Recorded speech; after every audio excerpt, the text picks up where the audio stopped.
populations hold the key as to whether or not certain species will survive ultimately. But hopefully this talk is going to be a bit more general about how we can bring endangered animals back from the verge of extinction and prevent others from the same fate. And in this respect, scientific research, construction of rescue and rehabilitation centres, but also fundraising and marketing are vital careers in conservation. So being a scientist will help you get into a profession where you can save endangered species, but it's not the only way. So the monkeys that I work with, any of you in this room particularly into primates? Yeah. Oh, excellent, that's always good. So I work with New World and Old World monkeys. Does anyone know the difference between what a New World and Old World monkey is? Can you give me an example of one? So, basically, this is a Redcolobus monkey. New World or Old World? What do you think? Old World? Old World? It's New World, actually. 1 in 2 chance. So the New World is basically the Americas. So it's, I guess, it's countries that colonists discovered relatively recently, as opposed to Old World monkeys, who would be like a gorilla or a chimpanzee or an orangutan from Asia. So the older the countries and the continents that have been that were discovered longer ago. But the ones that I'm concerned with are these guys. These are Barbary macaques. They're the only northern African primate, so they're found in Morocco, in the Atlas Mountains, and in some areas of Algeria, in the Rift Mountains. And they're also considered to be a European primate because you find them on the Rock of Gibraltar. Has anyone ever been to Gibraltar? No? No? Well, oh yeah, did you see them? Yeah. Yeah, they're quite prolific there. They're definitely not endangered on Gibraltar because they're largely supported by the tourist trade, and they are seen as a tourist attraction actually. So they are considered to be a European primate, but technically they were brought over to Gibraltar by sailors in the 16th century, so they are native to Morocco and Algeria. They're the only monkey, they're not an ape, although they are sometimes called Barbary apes, but they're the only monkey that don't have a tail, and this is because they evolved, they live on rocky outcrops, and they don't need a prehensile tail to move around in the trees. So going back to this idea of extinction, can anybody in the room give me an example of an extinct animal, please?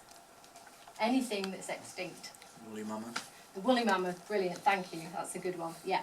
So, any idea how many animals we're currently losing to extinction every year? Rough guess? 1,000, 5,000? It's actually estimated at around 30,000 a year, which is a lot higher than what I thought as well.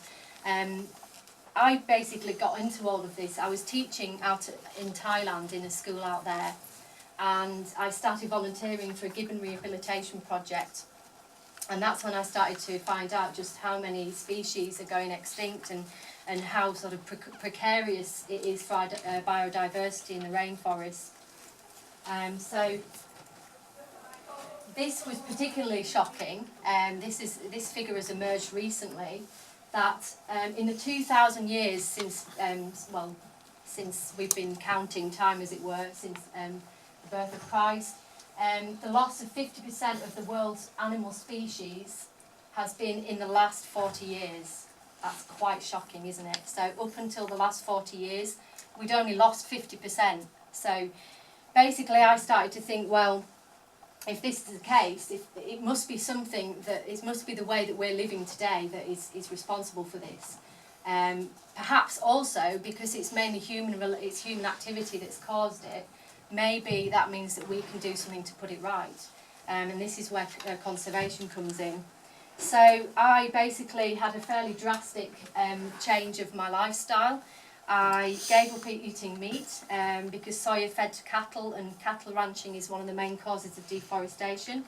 I tried to stop flying, I switched to a renewable energy supplier, and I tried to cut down on a consumer lifestyle. But then I started to study conservation, and I went down to work at a primate rescue centre in Cornwall. So anybody recognise any of the animals on here? That's the Yangtze River dolphin. That went extinct in 2007, so that's probably one of the most recent extinctions. But the Javan tiger, the western black rhino, mainly hunted for Chinese medicine, for their body parts. Gastic brooding frog, the Mexican grizzly bear, that went extinct in 1967. And the Barbary lion, that's that one down there, particularly close to my heart because it's from Morocco, and that went extinct in 1946, mainly through hunting again. But yeah, not many people knew that there used to be lions in Morocco, in the north of Africa. Next slide, sorry about this darting backwards and forwards. So there have been 5 mass extinctions since life on Earth began. And the last one was in the Cretaceous Paleogene extinction, which was otherwise known as when all the dinosaurs died out, about 65 million years ago. Anyone know what it was that did for the dinosaurs in the end? Briefly. I'm sure you do. You're probably just too worried to put your hands up. But I'm probably sort of being a bit patronising by going through all this. But it was climatic changes. It was gases in the Earth's atmosphere, and because of their size, they couldn't breathe. That's the main theory behind their extinction. So yeah, and apparently we're now heading towards the 6th mass extinction, according to a lot of scientists, because of the rate at which animal species are dying out. So 100 to 1,000 times greater than it should be is what one hard biologist is saying. We're losing plant and animal species in the Amazon faster than we're discovering them, and a lot of them might actually be responsible for cures that we haven't found yet. So that's a bit worrying. And yeah, famous past extinctions, the dodo, the saber-toothed tiger, the woolly mammoth, all of these things, we basically ate them all, or we killed them because they were in direct competition with us for food. It's quite obvious to see why a dodo might go extinct. They had no natural predators, and so they hadn't evolved to fly, so when we showed up, it was easy pickings. But the reasons why we're linked with extinctions today, still food related mainly, but much more subtle, much less obvious. So the main reason for loss of species today is loss of habitat for food production. That's quite a big figure. 70% of deforestation in the Amazon basin is due to cattle ranching.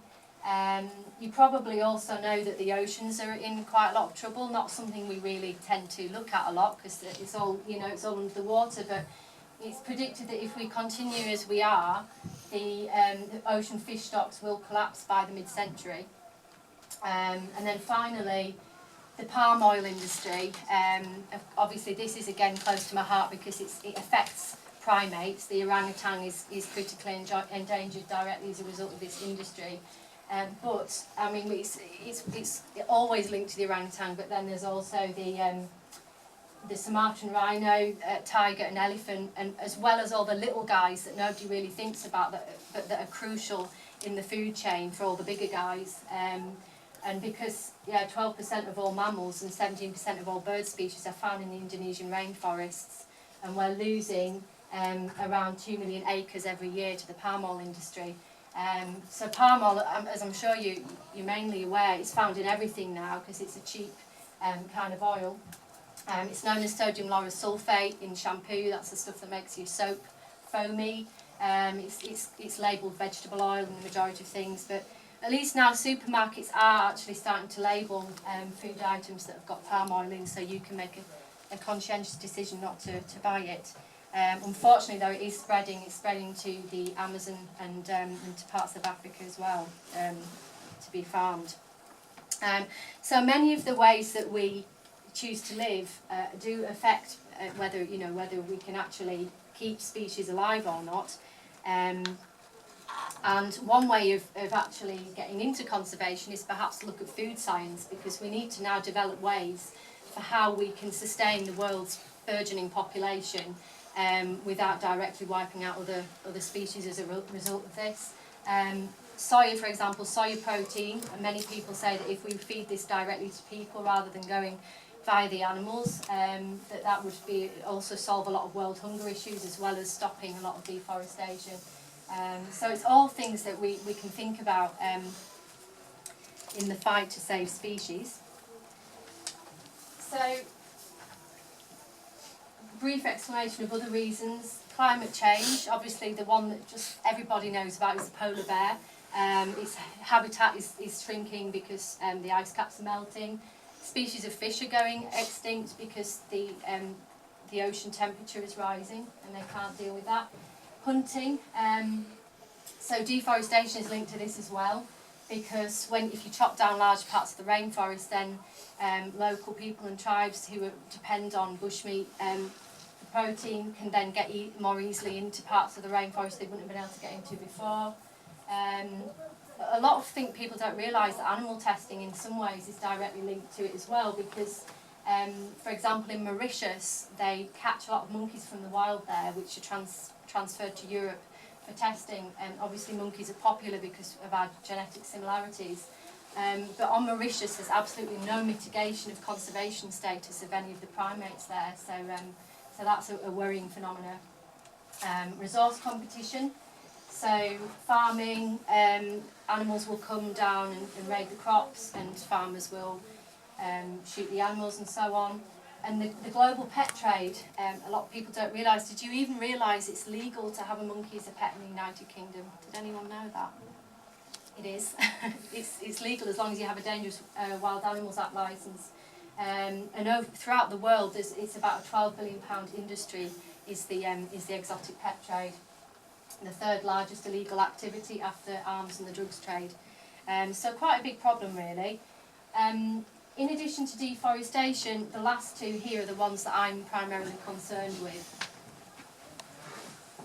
So, can one person make a difference? Can we individually stop an endangered species from going extinct? Well, the answer is yes, if you look at your lifestyle habits. Mobile phones, computers, they all contain things that are mined in the Amazon rainforest or in other rainforests. So the more we consume, basically, the more we affect species. Deforestation also obviously releases carbon into the atmosphere. But this lady here is Els van der Veeren, founder of Moroccan Primate Conservation. It's a charity for which I'm the education officer. And this lady basically has made it her life's mission to prove that humans and animals can live alongside each other through careful mitigation. So Els began MPC 10 years ago when she was working at the Europe's largest exotic animal holding facility in the Netherlands called AP as a primate keeper. And she was just astounded by the amount of Barbary macaques, which are these guys, coming into AP, into the holding facility, out of the pet trade. And she decided to take a closer look at where they were coming from, and she started to think, well, if these guys are being captured in the wild, then there must be a massive impact on their populations. And it seemed that at that time, and it continues today, that Barbary macaques were being kept in Belgium, Paris, Germany, even some in the UK, France, as status symbols and by gangs and things like that. And a lot of them were coming from Morocco, being smuggled there in cars, because you can go from the mainland to Spain by ferry. And what was happening was the ports, and this is still somewhat a factor today, at the ports the customs people didn't really know what to do when they find this little fluffy Barbary macaque in a car. And there was no rescue facility, nowhere to put them, so they were just tending to wave them on through, and a massive amount of Barbary macaques got into Europe this way. So Elle decided to study wildlife conservation, and she went out to Morocco to trace the source of where the Barbary macaques were coming from. And what she found was quite frightening, quite shocking. Basically, in 1974, there were 17,000 Barbary macaques in the wild, and today there's between 4,000 and 5,000. So you can see that just in that 40 years, anyway, between 74 and today, a shocking amount have actually been lost. So she did a thesis on the link between the tourist trade and Barbary macaque status. And what she had to do was she had to prove how many were being taken in the wild or being lost through deforestation. to be able to get endangered species for the Barbary macaque. So she did this. She made it her work. She started to get funding because she realised that if at this rate their population was so unsustainable that they would be extinct in 10 years' time. She set up MPC. We now have 8 permanent board members and around 40 volunteers. And we work closely with the Moroccan government and IUCN, which is the International Union for the Convention on Nature, which gives animals endangered status. So then Els decided that she needed to start making money for this, because although you can get some grants for this kind of thing, Barbary macaques aren't the sexiest primates. They're not one of the so-called charismatic megafauna, which is your typical orangutan, elephant, tiger. And incidentally, out of the roughly 20,000 endangered plant and animal species currently around the world, only 80 of these get the majority of conservation funding. That's less than 1%. So there's an awful lot of the little guys that people just completely overlook. But what she did realise was that Barbary macaques are what we call seed dispersers. So basically, whatever they eat in the forest, they digest. They plant it back into the environment. They help to disperse and grow trees. They're an essential part of the ecosystem. And the forests in which they live supply Morocco with 40% of its water. So when she started to prove this, then basically people started throwing money at her. So this was a good thing. Talking about the megafauna, the Sumatran orangutan, for example, everybody knows that that's going extinct. Greenpeace are constantly hanging off buildings saying, you know, don't buy palm oil and stuff like that. But there's fewer Barbary macaques in the wild than there are orangutans, so it just goes to show, you know, it's who you know, really, who's going to help you.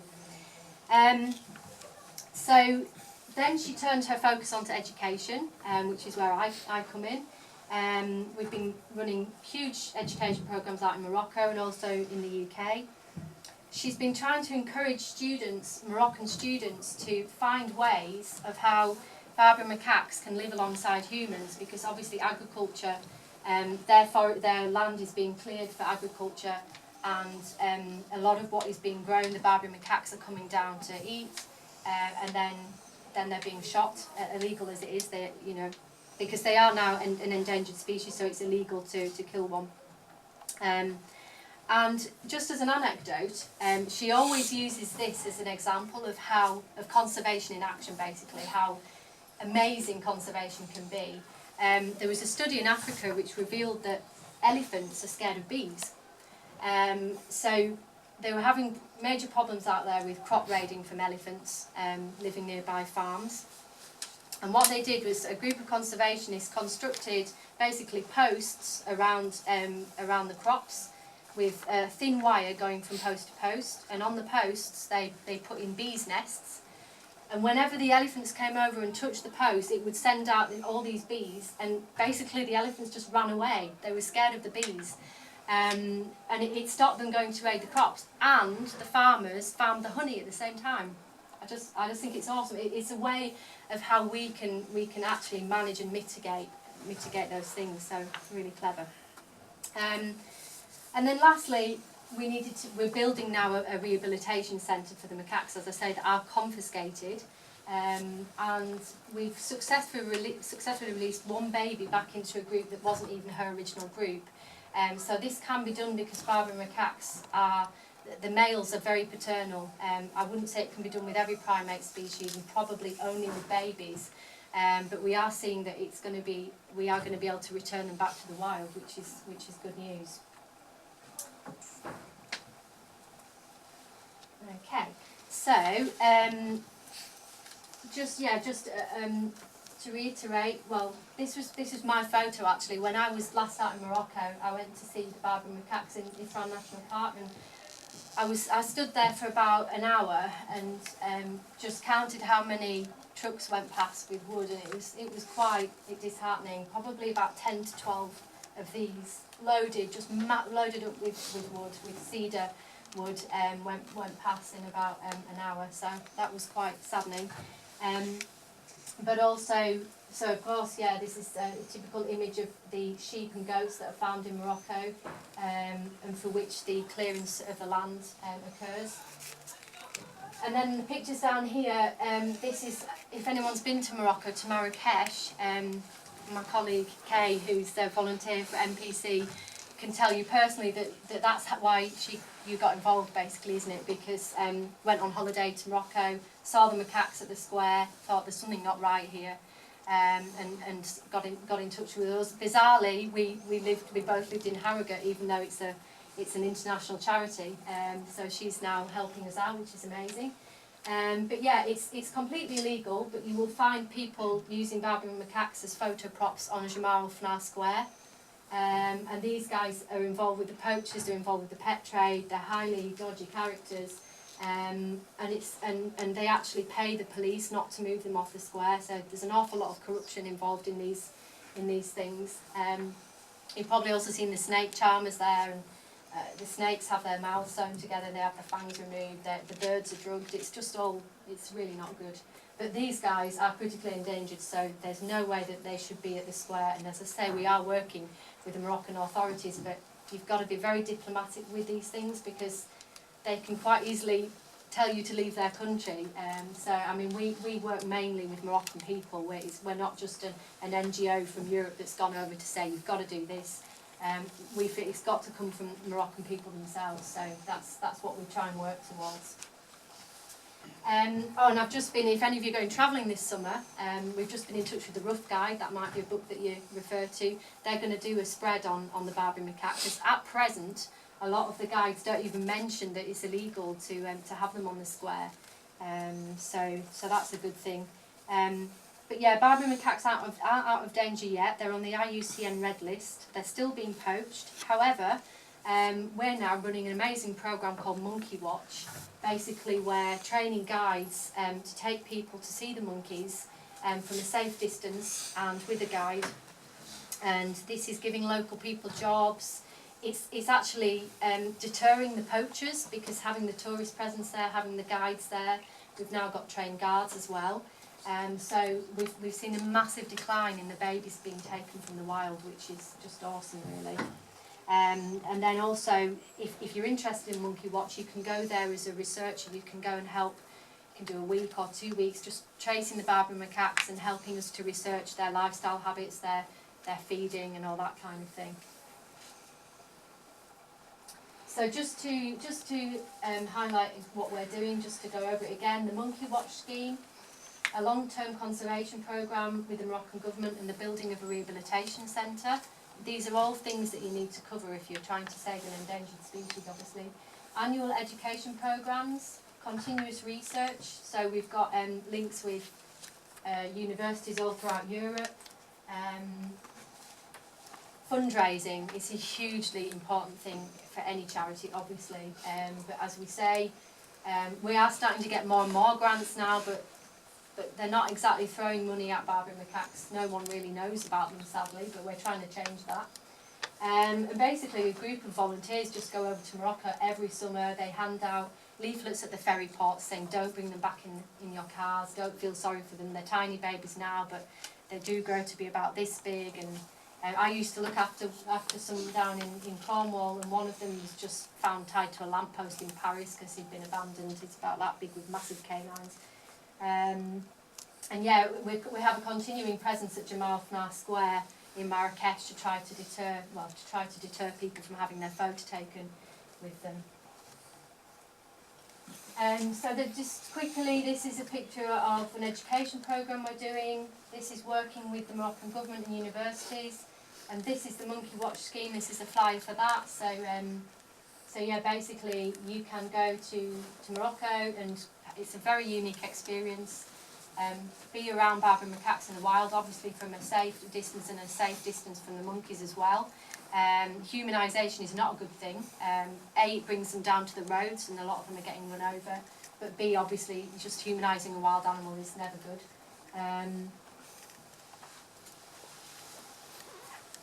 This is sort of a little bit of a picture album of how I got involved. So As I say, I'm not from a scientific background. I am studying primate conservation now, but I began as a languages teacher and have 15 years experience in education, so naturally I went towards the education side of things.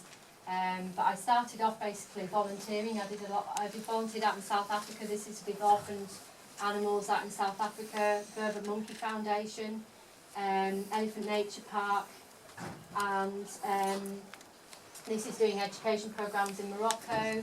This is one here at Asheville School, and that's me as a primate keeper, because I basically retrained to do that for 2 years down in Cornwall, and that's me with the Barbary macaque.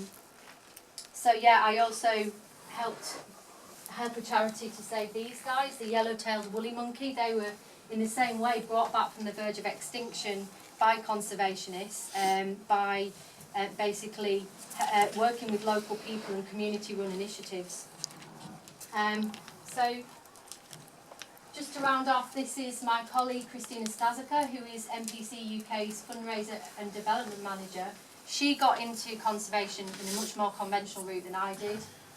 Why is it doing this? Making me work. So she studied biology A-level, evolutionary anthropology at Liverpool John Moores. Then she went on to do an MSc in wildlife biology and conservation. Her thesis was on Barbary macaque wildlife phototourism. That's us interviewing people at Jamal Fnar Square. A lot of people don't even realise that it's illegal to have your photo taken, well, to do what they do on the square. And yeah, she did lots of volunteering, and then she got into MPC. And there is a student, Charlotte Oxley, who I think her mum works in the school, in the science labs or something, but I first met her mum on one of these talks 2 years ago, and she said, oh, Charlotte would love to work with you guys, and she came to be a volunteer for us. And Charlotte is now in Honduras, working in Cusco National Park as a satellite camp manager, carrying out surveys. And she studied biology, chemistry and geography here, and German at A-level. And then she went on to Kent University to study wildlife conservation at the Durrell Institute of Conservation and Ecology. So there is, conventionally, you know, you would get into this in a very scientific route, but it's by no means the only way.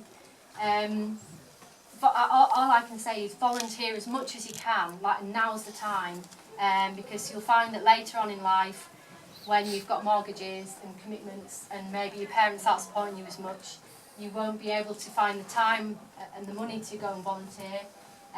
Read as much as you can. I'd recommend starting with something like Darwin, Origin of Species. Just now's the time to read, because again, later in life you won't have the luxury of time. And volunteer. So these are some local ones that you can get involved with. We have a volunteer scheme, so we've got all kinds of things that you can do, and I've actually got a sign-up sheet here if you want, when I finish in a couple of minutes, if you want to put your name down on here and your email address.